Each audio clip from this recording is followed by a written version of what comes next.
शमशान का राजा काशी का कोतवाल। नमस्कार दोस्तों, मैं आज माँ और बेटे अर्थात माँ दुर्गा हो या कोई सी भी जितनी भी माँ सभी के साथ भैरव रहते, तो आज हम भैरव की स्टोरी सुन रहे हैं।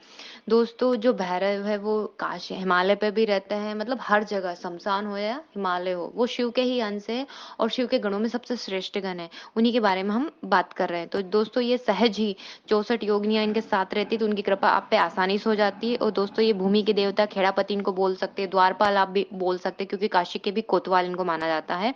और ये उज्जैन में भी 2 जगह है ये।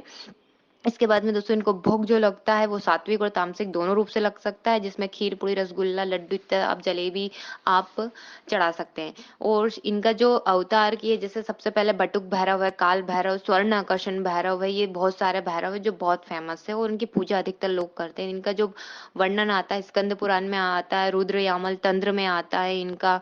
और दोस्तों, रुद्र अष्टाध्यायी और भैरव तंत्र में भी इनका वर्णन आता है। सबसे पहले हम बटुक भैरव की बात करते हैं, जो कि सभी को पूजना चाहिए एक्चुअली, पर ये थोड़ा सा गड़बड़ हो गया अंग्रेजों के समय से, मुगलों के समय से। उन्होंने क्या करा, जो सबसे अच्छे देवता था ना, उनको ही घर से बाहर कर दिया, क्योंकि वो ये देवता थे जो नेगेटिव एनर्जी कोई भी हो ना, उसको घर में ही नहीं जाने देते थे।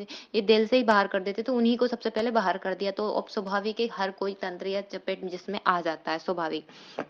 तो जो बटुक भैरव है वो 8 साल का बच्चे जैसा है। वो आप मतलब उनका सौम्य रूप है, इतना टफ रूल नहीं है जैसे हम काल भैरव, वो भयंकर क्रोध वाला रूप है। वो भैरव भी बहुत सारे अलग अलग प्रकार के होते हैं, कहीं 52 भैरव है तो कहीं 56 है। तो जो रुद्र यामल तंत्र में 64 भैरव है, जो सबसे ज्यादा बहुत पहले कश्मीर में 64 भैरव तंत्र ये प्रयोग किए जाते थे।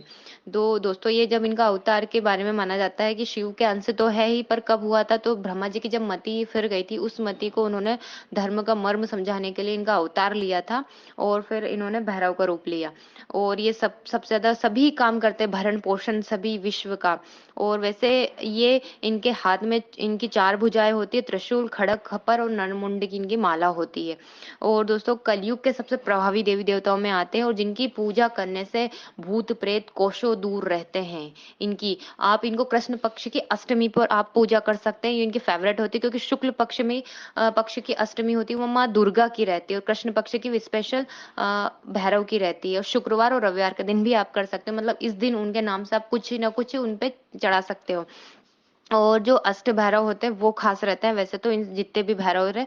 और जैसे इनका सिंपल सा मंत्र है, ओम भैरवाय नमः, जिसको भी करना है वो सिंपल सा फॉर्म में बिना किसी झिझक के एक माला आप कर सकते हैं।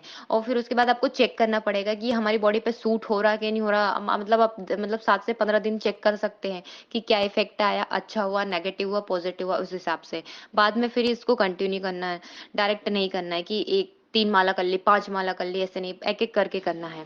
और दोस्तों है कि ये सबसे ज्यादा इफेक्ट देते हैं साधना के फील्ड में भी हो, क्योंकि इनके आगे हनुमान जी चलते हैं और पीछे भैरव चलते हैं दुर्गा जी के साथ में। तो सोचो, उनकी जो हनुमान जी है, दुर्गा है, उनकी सहज ही आप पर कृपा हो जाती है। इसलिए दोस्तों, एक एक कथा और आती है इसमें, जिस काल भैरव का जो क्रोध है, रुद्र रूप में दक्ष प्रजापति को उन्होंने सिर काटा था, जो काशी के कोतवाल में बाद में उनके पाप उनका हो गया था, तो उसे धोने के लिए वो वहीं विराजमान हो गए थे।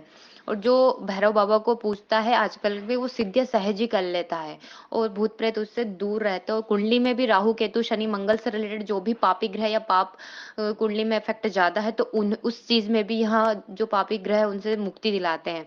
शिव के अवतार है तो स्वाभाविक है, दोनों काम कर सकते हैं वो। लालन पोषण भरण पोषण भी कर सकते हैं और संहार भी कर सकते हैं।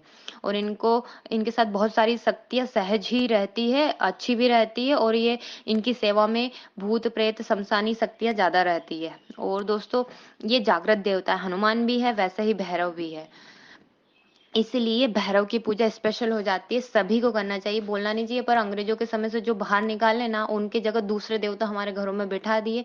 अब यदि हम किसी को बोलते हैं कि उनको, वो तो शास्त्रों में वर्णन है ही नहीं उनका, और आप उनको पूज रहे हो, तो वो इतना डर गए हैं ना, तो वो उन देवताओं को मान पूजना छोड़ते ही नहीं है और इनको घर में बिठाते नहीं है, क्योंकि ये डरते हैं कि अरे वो उग्र रूप है। नहीं, इनके बहुत सारे स्वरूप है। बटुक भैरव को आप घर में इजिली पूज सकते हो।